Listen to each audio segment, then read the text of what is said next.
Herkese merhaba, Evren'in Enerji Atölyesi'ne hoş geldiniz sevgili yay burçları. Umarım hepiniz çok iyisinizdir. Bugünkü açılımımızda deste seç yapıyoruz. Birinci deste ve ikinci deste. Aklınızdaki kişinin duyguları, düşünceleri, yakın zamanda neler olur, geçmişte neler olmuş, ortak geleceğinizin enerjileri neler hep beraber göreceğiz. İkinci desteği alıyorum.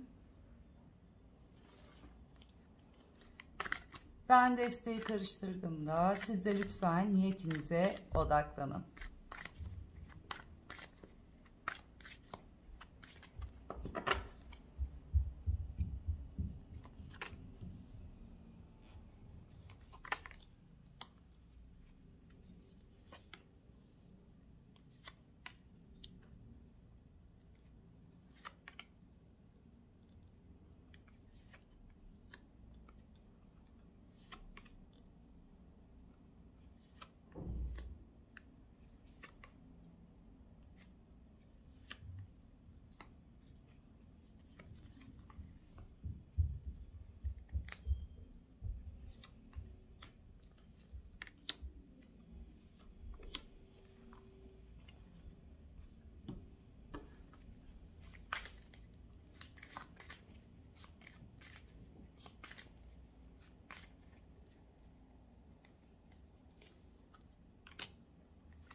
Tekrardan hoş geldiniz yay burçları, birinci desteği seçenler. Bakın geçmiş enerjilerde aklınızdaki kişiyle neler yaşanmış. Geçmiş enerjide düşündüğünüz kişi size hissettikleri, daha önceden eğer bunu sakladıysa, duygularını bastırdıysa artık açığa çıkmış. Hissettikleri her şeyi size yansıtmış. Sizinle beraber olmak adına sizi çok böyle büyük bir adım atmış.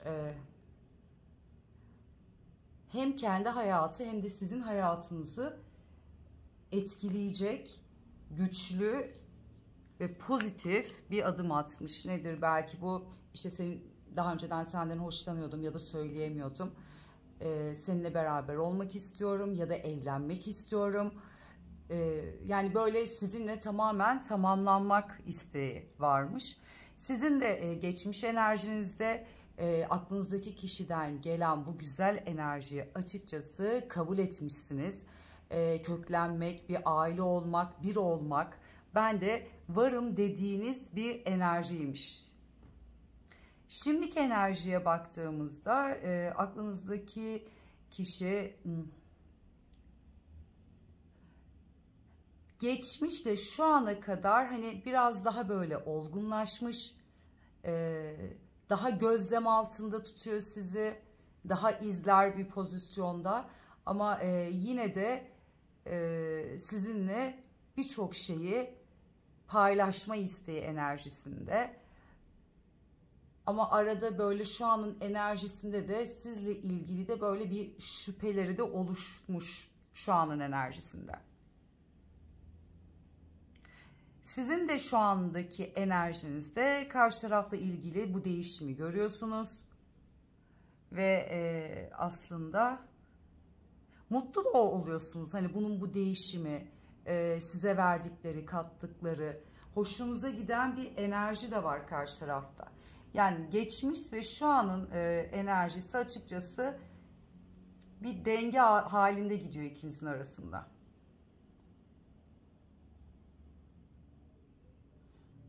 Karşı tarafın düşüncesinde daha kontrollü biri ise bu, daha planlayan, her şeyi kendi sisteminde götüren, yürüten biri ise belki düşünce olarak bu duyguyu biraz salıverecek, daha dengeli olmaya çalışacak size karşı. Belki hani hep istediklerini sunan biriydi ya da kontrol hani altında. Belki bu kötü niyetli değildir. Hani nedir? Sizin için de planlar yapıyordur. Belki sen ondan hoşlanmıyorsun, yaptığı şeyden farklı bir şey istiyorsundur. Ama hep böyle kontrol altında tutmayı seven biriymiş. Bunu artık dengeleme enerjisine getirmiş. Hani biraz daha salayım, aslında bu kadar da kontrollü olunmaz diyen bir enerjide. Sizin düşüncenizde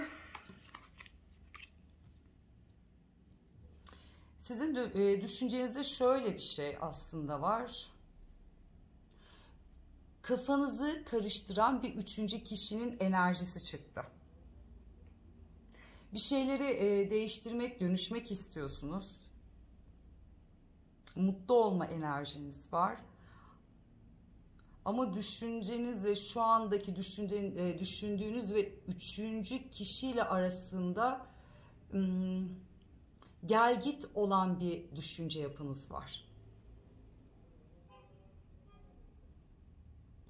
Karşı tarafın duygularında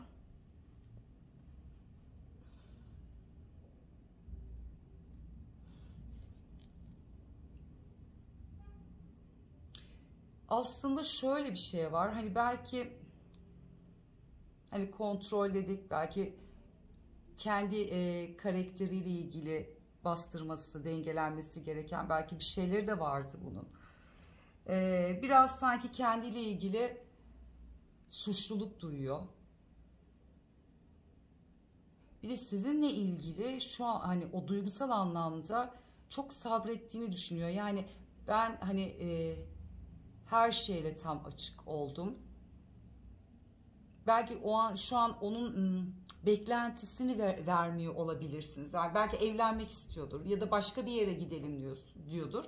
Siz onu oyaladığınız bir enerjide olabilir. Tabii ki herkesin buradaki hikayesi farklı.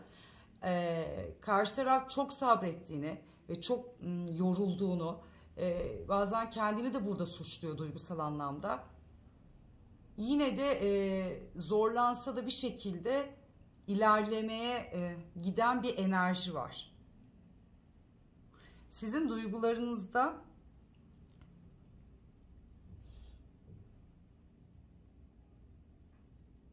sizin daha böyle arka kısımda baktığımızda kendinizi çok bitik hissediyorsunuz. Yara almış hissediyorsunuz.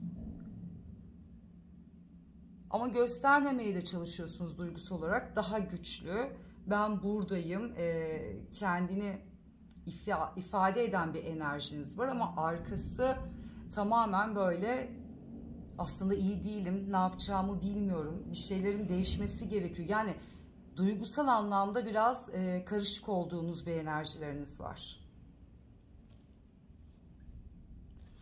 Karşı taraf sizin için ne yapar dediğimizde, yani her şeyi yeniden başlatırım, ne istiyorsan yaparım ve tüm cesaretimle senin yanında olurum.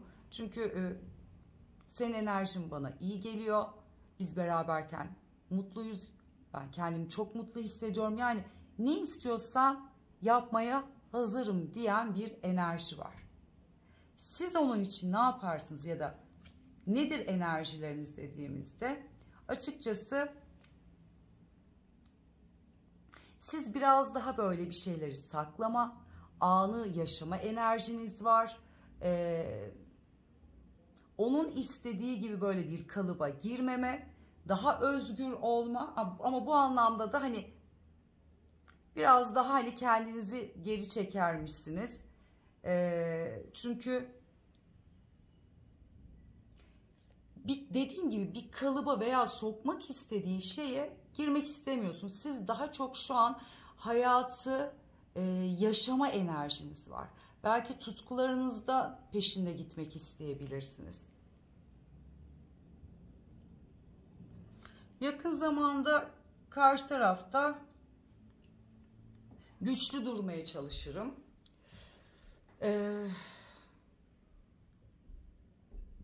Ama bu güçlüğün arkasında da bu enerjiyle ilgili, sizle yaşadığı şeyle ilgili açıkçası hem tükenmişlik hem de eylem yapmama isteği var.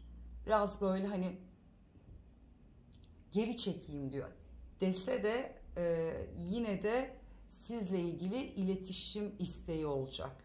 Yalnız ilk başta harika giden bir enerjiyle geçmiş ve şu anda sonrasında burada gördüğüm kadarı sizin kafanızda ve duygularınızda karışıklık yaşamaya başlamışsınız. Denge sağlayamamışsınız. Karşı tarafa büyük bir ihtimalle bunu hissettiği için de o da bu durumu toparlamak adına belki sizinle savaşıyordur, emek veriyordur. Ama sonunda artık böyle kendini bırakıyor.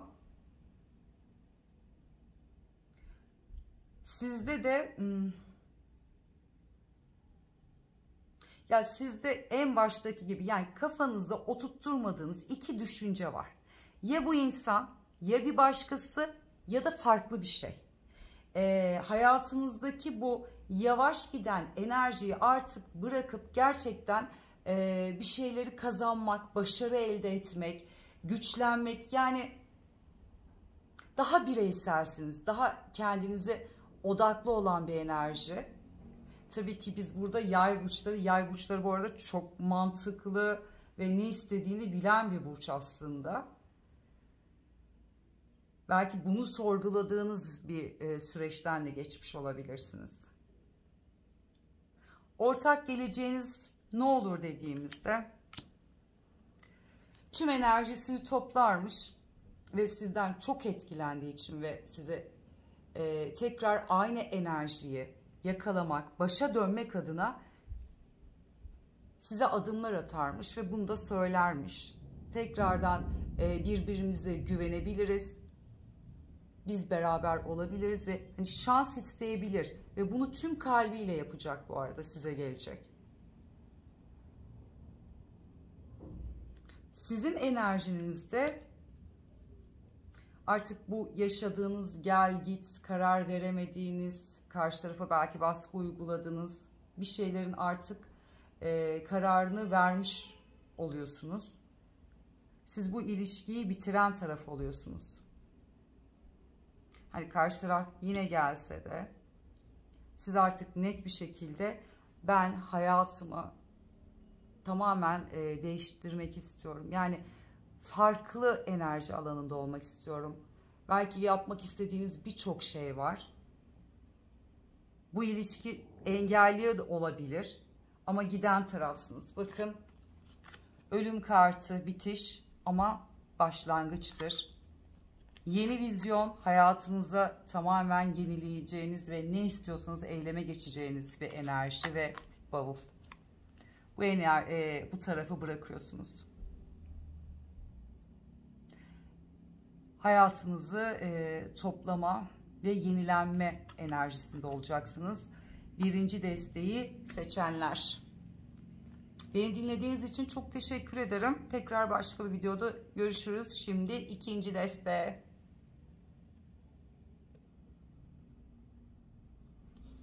Selam ikinci desteği seçenler. Şimdi lütfen ben kartları karıştırdığımda siz de niyetinize odaklanın. Aklınızdaki kişiye ve kartlara enerjinizi yollayın.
Tekrar merhaba ikinci desteği seçen yay burçlarımız.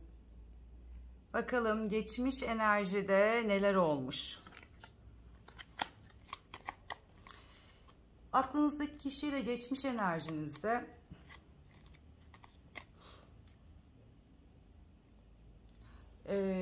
bu insan belki hayatınıza birden fazla girmiş olabilir. Daha önceden tanımış olabilirsiniz. Sanki hani böyle gitmiş ama gidememiş de sonra tekrardan hayatınıza gelmiş.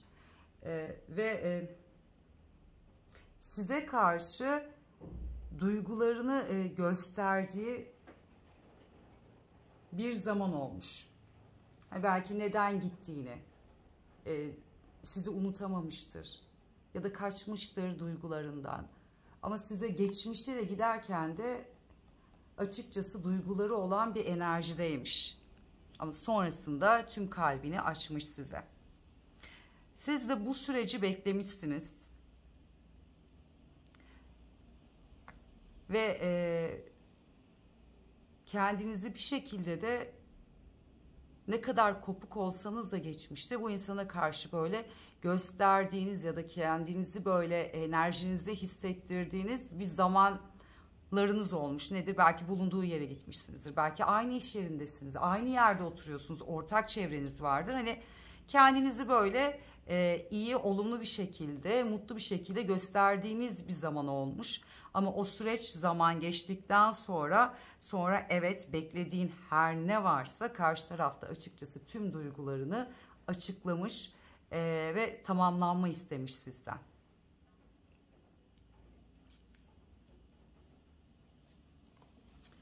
Şu anın enerjisinde karşı tarafta artık bir şeyleri başlatma ve güç kazanma isteği var. Bir şeyleri başarı elde etmek istiyor. Belki şu an kendini iyi hissetmediği bir süreç olabilir, bitik olabilir. Aranızda belki kopuk bir enerji vardır. Artık hani ayağa kalkıp tekrardan pozitif enerjileri, yaşanan her şeyi böyle hayatıyla ilgili böyle dönüştürme enerjisine sahip.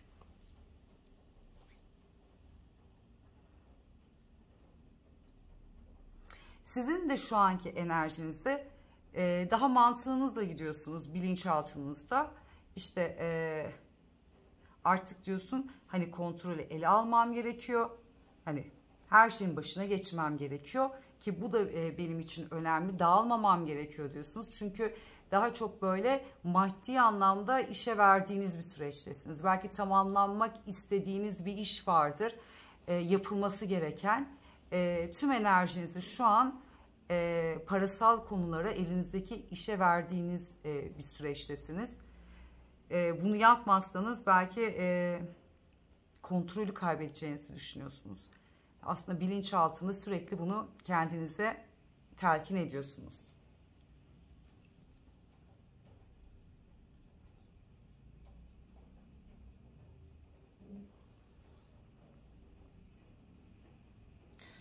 Karşı tarafın düşüncesine baktığımızda ya bunda bir üzüntü. Bakın anın enerjisinde de öyle bir bitik hissettiği bir süreçte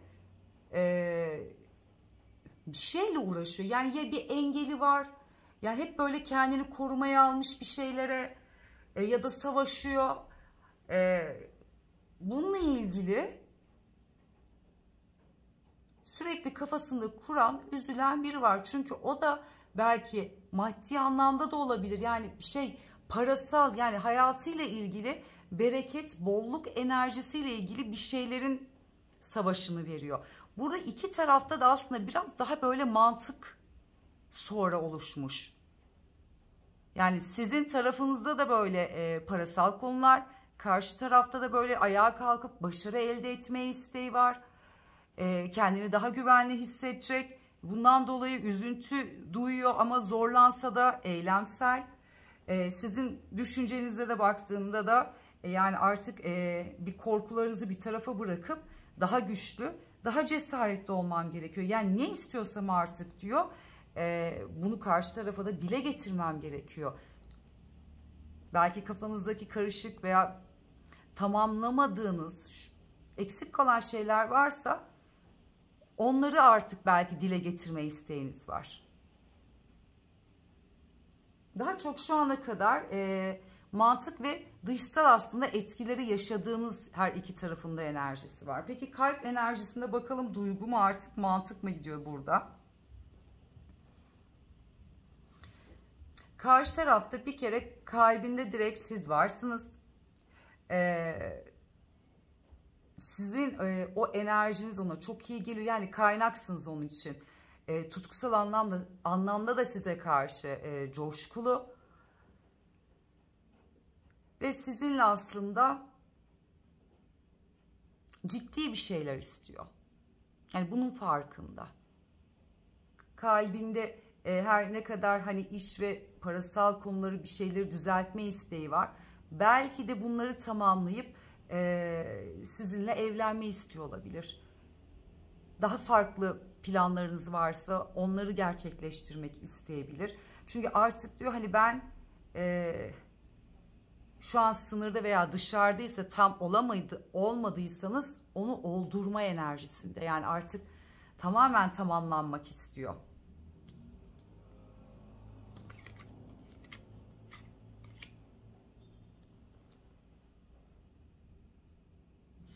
Duygularınızı sizin yine mantığınıza almışsınız.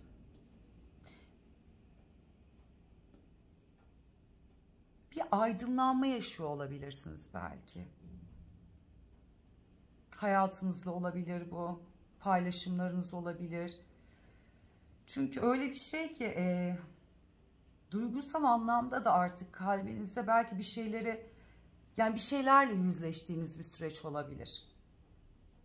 Olaylar artık hani böyle açığa çıkmış. Ama burada her iki tarafı da açıkçası adaletli, hani tarafsız bir şekilde değerlendiriyorsun. Yani ben böyle bir seçimim var, böyle bir düşüncem var ama o da bunu düşünüyor, ona da saygı duyuyorum diyorsunuz. Ama burada daha çok kendinizi aldığınız bir enerjide duygularınız. Şöyle biraz su içeyim.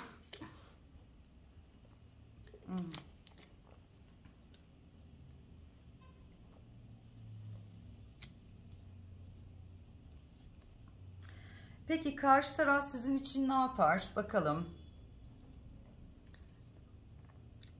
Birçok şey yaparmış aslında. Güven,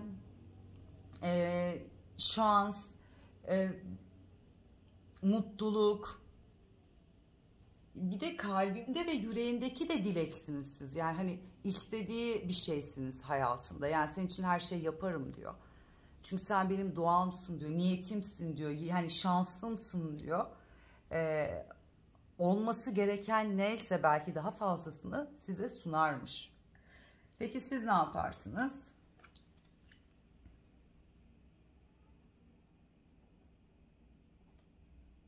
Sizde daha çok bilinçaltı çalışıyor. Sürekli düşünen bir enerjidesiniz. Sizin istediğiniz, hayatınızda şu an bir sıkıntı yaşıyorsanız o sıkıntının bitmesini ve iyileşme ve şansınızın artmasını istediğiniz bir enerjidesiniz. Sizde daha çok, dediğim gibi en baştan beri, daha kendinizi alan bir enerji var. Daha hayata, daha planlarınıza yönelik ilerleme isteğiniz var. Yakın zamanda bakalım neler olurmuş. Karşı tarafta şöyle bir şey olur. Sizinle ilgili aile kurmak, mutluluk, beraber olmak, eski enerjiyi yakalamakla ilgili artık yönünü bulamazmış. Burayla ilgili sorun yaşarmış. Çünkü artık onda da kontrol değil. Yani yönümü bulamıyorum. Ben seninle mutlu olmak istiyorum. Her an yanında olmak istiyorum ya da yanımda olmanı istiyorum. Ama artık bu enerjiyi ne olduğunu bilmiyorum. Niyetim bu ama bunun içinde değilim. Bambaşka yerdeyim ve artık hiçbir şeyi kontrol edemiyorum. Yönümü kaybettim diyen bir enerjide olacak. Sizde de yakın zamanda şöyle bir şey olacak. Bu insan bu şekilde duygusal anlamda evet hissettiklerini söyleyecek sizle ilgili de. Siz daha böyle yine mantığınızı alıp güçlü durup belki daha mantıklı bir yolda ifade edeceksiniz. Ama karşı tarafa açıkçası samimi olmayacaksınız. Sizde burayla ilgili sanırım kopma bir enerjisi var. Ya da yetememe ya da tamamlanamama ya da istediklerinizle geleceğe bununla şüpheleriniz ya da yol almama isteğiniz olabilir. Bakın, Kılıç Kralı çıktınız. Tamamen güçlü, mantığıyla ne istediğini bilen, karşı taraf size bakın mutlulukla geliyor. Şöyle düşün, seninle ben mutlu olmak, bir aile olmak, yani bunu istiyorum diyor ama bununla ilgili artık yönümü bulamıyorum, bir şeyler eksik diyor. Siz de belki bununla ilgili kendi düşüncenizi anlatacaksınız. Ama arkada bakın 2 kart arka arkaya, politika ve maske. Siz ne kadar böyle deseniz de aslında karşı tarafa diğer tarafınızı göstermediğiniz bir enerji olacak ya da belki onu incitmemek adına da olabilir bu. Gerçekleri belki söyleyemeyeceksiniz ama tamamen arkasında bunu yapmak durumundayım. Yani bu şekilde durmak durumundayım. O yüzden de gizlemem gerekiyor hislerimi, duygularımı dediğiniz bir enerjide.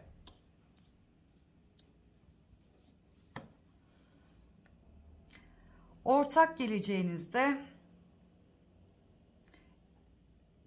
karşı taraf sizinle ilgili tamam deyip mola verecek, kenara çekilecek. Gerçekten düşünecek aranızdaki geçenleri, aile olmayı, ilişkiyi, mutluluğu ve biraz daha geri adımda kalıp ve kendiyle olacağı bir enerji olacak.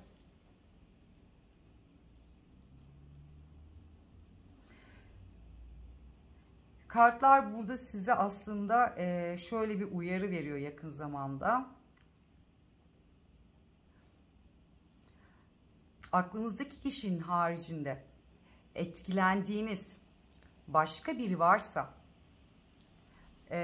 aslında o insana dikkatle çekiyor. Siz burayı bir sınır koydunuz, mola siz de verdiniz, ittiniz ve şu an kendi hayatındasın diyor. Ama bu insana dikkat et. Çünkü o da böyle kurnaz ve bencil yaklaşabilir diyor. Yani öyle ki o karşı tarafın, diğer tarafın enerjisi biraz mental olarak sizi yorabilir diye enerjiler uyarıyor yay burçları.